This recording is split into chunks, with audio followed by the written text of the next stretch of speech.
ناظرین اس وقت ہم برنس سینٹر سول ہاسپٹل میں موجود ہیں.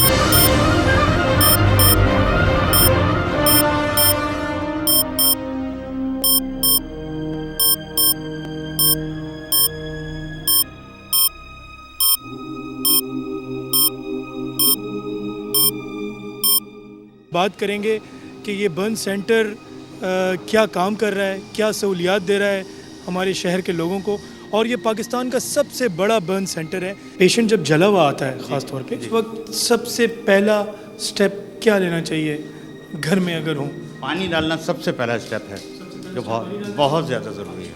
یہ سلیم نام کے پیشنٹ ہیں, 20 ایئرز اولڈ ہیں اور 100% فائر برن ہیں.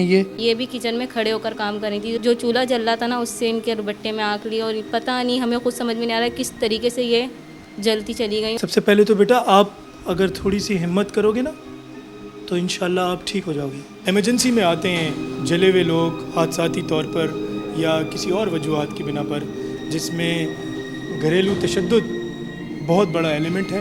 اس کے بارے میں آگاہی بھی فراہم کریں گے کہ دینی لحاظ سے, اخلاقی لحاظ سے, قانونی لحاظ سے یہ کتنا بڑا جرم ہے اور کتنا بڑا گناہ ہے. آپ نے کیوں کیا بیٹا یہ؟ اکبر جی کیوں کیا آپ نے یہ؟ بھائی سے لڑائی ہو گئی, اس وجہ سے.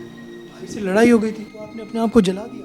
حادثات غفلت کی وجہ سے بھی ہوتے ہیں اور لاپرواہی کی وجہ سے بھی ہوتے ہیں, ہاتھوں کی کمائی کی وجہ سے بھی ہوتے ہیں. گھر میں کوئی ٹیپ رہ گیا لیک ہوتا ہوا سوئی گیس کا, اور آپ نے گھر میں آ کے رات کا ٹائم تھا سوئچ آن کیا. سوئچ میں آپ نے دیکھا ہوگا اکثر اسپارکس ہوتے ہیں, جو لو کوالٹی کے سوئچ ہوتے ہیں الیکٹرک سوئچز, وہ اسپارک سفیشینٹ ہوتا ہے to ignite that gas which is present all over. کہ اس سینٹر میں جو بھی آئے گا وہ چاہے غریب ہو یا امیر ہو, اس سے کوئی پیسہ نہیں لیا جاتا. یہ کمٹمنٹ ہے ہمارا. ایسی کوششوں کو زندہ رکھنا بہت ضروری ہے, کیونکہ جب اندھیرا بہت زیادہ بڑھ جائے تو چھوٹی سی روشنی کی کرن بھی اگر جل رہی ہو تو اس کو بجھنے نہیں دینا چاہیے.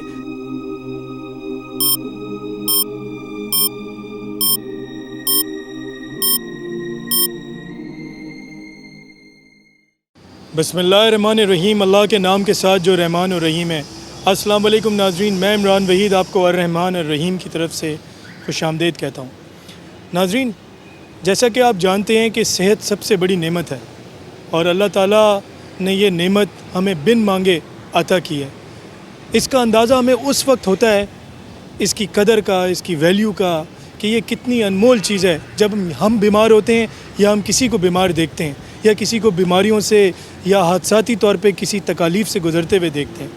ناظرین, ہمارے ملک میں ویسے تو صحت کے حوالے سے بہت سارے مسئلے مسائل ہیں اور صحت کے حوالے سے ناکافی سہولیات بھی ہیں, لیکن اس کے باوجود ہمارے اس ملک میں, ہمارے اس کراچی شہر میں ایسی بہت ساری کوششیں ہو رہی ہیں کہ جن کو ہمیں قدر کی نگاہ سے دیکھنا چاہیے اور جن کو ہمیں سپورٹ کرنا چاہیے اور جن کی حوصلہ افزائی کرنی چاہیے.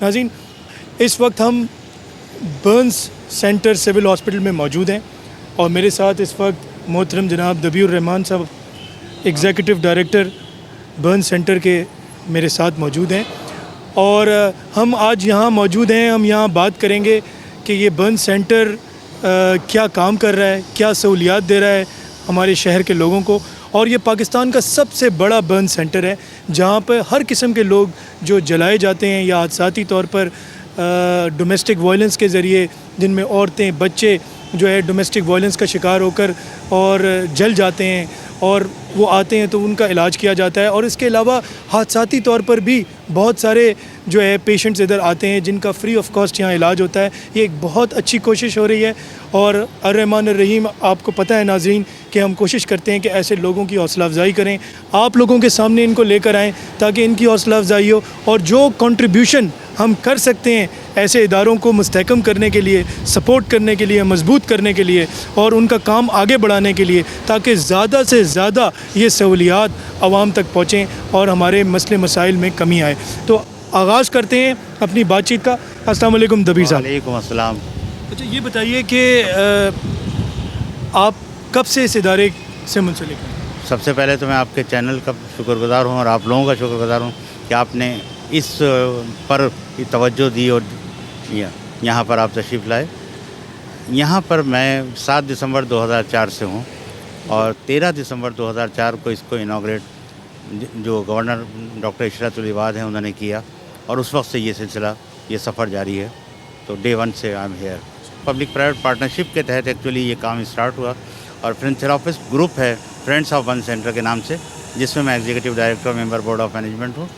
اس نے یہ کام کیا، اور کرنے کے بعد اس کو رینوویٹ کیا، ریفربش کیا دونوں نے مل کر، اور پھر اس کے بعد یہ برنس کے مریضوں کا یہاں پر جتنے بھی ہیں ان کا علاج ہوتا ہے، اور بالکل فری آف چارج ہوتا ہے. برنس کیونکہ کوئی بیماری نہیں ہے، یہاں ڈائبٹک بھی آ سکتا ہے، کارڈک بھی آ سکتا ہے، ایک پریگننٹ وومن بھی آ سکتی ہیں.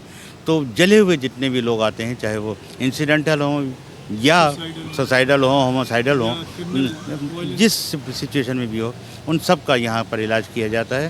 اور جو بھی بہترین ٹریٹمنٹ اویلیبل ہے وہ کیا جاتا ہے، اور کسی مریض سے بھی ایک پیسہ بھی چارج نہیں کیا جاتا، نہ ہی کسی مریض سے کوئی ایک سرنج تک نہیں منگائی جاتی. یہ پاکستان کا سب سے بڑا پاکستان کا سب سے بڑا سینٹر ہے یہ، جہاں یہ 60 بیڈڈ ہے، اور بہترین ایگزامپل ہے پبلک پرائیویٹ پارٹنرشپ کی، کیونکہ تمام کام سرکار نہیں کر سکتی، حکومت نہیں کر سکتی.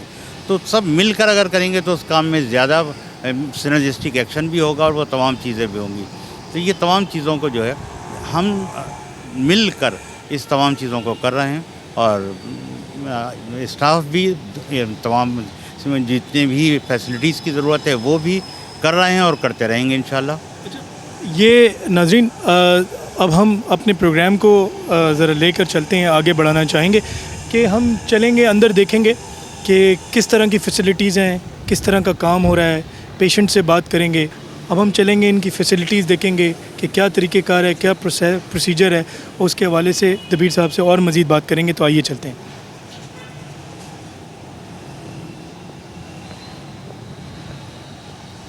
جی ناظرین، اب ہم اس وقت برن سینٹر کے اندر موجود ہیں، اور ہمارے سامنے یہ او ٹی ہے، ایمرجنسی، جہاں پر جب لوگ ایمرجنسی میں آتے ہیں، جلے ہوئے لوگ حادثاتی طور پر یا کسی اور وجوہات کی بنا پر، جس میں گھریلو تشدد بہت بڑا ایلیمنٹ ہے، اس کے بارے میں آگاہی بھی فراہم کریں گے کہ دینی لحاظ سے، اخلاقی لحاظ سے، قانونی لحاظ سے یہ کتنا بڑا جرم ہے اور کتنا بڑا گناہ ہے. اور آپ سیدھے ہاتھ کی طرف دیکھیں گے تو یہ آئی سی یو ہے، کہ جہاں سے ایمرجنسی کے بعد پیشنٹس یہاں لائے جاتے ہیں. تو ہم کہاں چلنا ہے ہمیں؟ یہاں پر ڈیسائیڈ ہو جاتا ہے کہ پیشنٹ کو آئی سی یو میں شفٹ کرنا ہے یا وارڈ میں کرنا ہے. وہ یہاں اسیسمنٹ ہوتی ہے، ڈریسرز فوراً ڈریسنگ کرتے ہیں، واش کرتے ہیں، ڈریسنگ کرتے ہیں، اور اس کے بعد ڈاکٹرز جو ہیں یہ اسیس کر کے ان کو گائیڈ کرتے ہیں کہ اس کو کہاں شفٹ کرنا ہے. اب ہم CSSD ہمارا سینٹرل اسٹیم اسٹیلائزیشن ڈپارٹمنٹ ہے، جو اس کی ایک جان جس کو کہنا چاہیے انفیکشن کنٹرول کے لیے اور ان تمام پیشنٹس کے لیے. اس میں جو آپ نے کہا کہ انفیکشن کنٹرول کی بات کی، تو اس کے بارے میں تھوڑی سی آپ سے وضاحت چاہیں گے. یہ CSSD ہے، یہ سینٹرل آکسیجن سپلائی روم، یا اور سینٹرل اسٹیم اسٹیلائزیشن ڈپارٹمنٹ بھی ہے، اور یہاں آپریشن تھیٹرس بھی ہے. جی، پیشنٹ جب جلا ہوا آتا ہے خاص طور پہ، جی. تو ہمارے ناظرین کی آگاہی کے لیے اگر آپ بتائیں گے تو وہ اس کی سکن، اس کی جو سیلز ہیں، سارے فلیش اور وہ ساری چیزیں بہت سینسیٹیو ہو جاتی ہیں. بالکل اتر چکی ہوتی ہے، بعض مرتبہ تو بالکل کھال جو ہے ختم ہو چکی. تو جتنا بھی اگر انٹینسٹی آف فائر ہے، تو اگر اس میں وہ جتنا پینیٹریٹ کرتا ہے، اگر اس وقت اس پر پانی ڈالا جائے تو وہ سپرفیشل ہو جائے گا. جس طرح کہا جاتا تھا کہ جی پانی ڈالنے سے آبلے پڑ جاتے ہیں، تو آبلے بہت بہتر ہیں. اس سے وہ چیز صرف سطحی طور پر رک جائے گی، اندر پینیٹریٹ نہیں کرے گی. اور اگر اس کو اسی حالت میں لے کر آئیں گے تو وہ آگ اندر پینیٹریٹ کرے گی. پانی اس کے لیے بہت بہتر ہے، کیونکہ وہ آگ کی انٹینسٹی کو کم کر دے گا، اور ڈیفینیٹلی وہ کم سے کم ڈیپ ہوگا. اچھا، کہا جاتا ہے کہ وہ کمبل ڈال دیں یا کوئی چیز ایسی ڈال دیں؟ وہ رول اوور کرنا ڈیفینیٹلی، وہ تو یہ ہے کہ اس سے فوراً کے فوراً بجانے کے لیے جو گھر میں تدابیر ہوتی ہیں. مگر اگر یہ شاور کے نیچے کھڑے ہو جائیں، باتھ ٹب میں بیٹھ جائیں، اس طریقے سے اگر کسی بھی قسم کا وہ جو آبلے پڑ جاتے ہیں، جو اسکن پھول جاتی ہے، فیشل ہوتا ہے، اور اس کا وہ چلے جاتے ہیں. اسکار وغیرہ نشانات نشانات بھی کافی حد تک چلے جاتے ہیں. اب تو سائنس بھی ہے. پھر اگر بونس ایسے ہوتے ہیں تو اس پہ اسکن گرافٹنگ کی جاتی ہے، جو ہمارے سرجن ابھی بتائیں گے آپ کو. یہ بتائیں کہ ابھی ہم سرجن سے بھی پوچھنا چاہیں گے نا کہ جب کوئی ایسا ایمرجنسی میں ہو تو اس وقت سب سے پہلا سٹیپ کیا لینا چاہیے گھر میں اگر ہوں؟ پانی ڈالنا سب سے پہلا اسٹیپ ہے، جو بہت زیادہ ضروری ہے. اور اگر کسی ایسی جگہ پہ ہوں جہاں پانی کی سہولت نہیں ہے،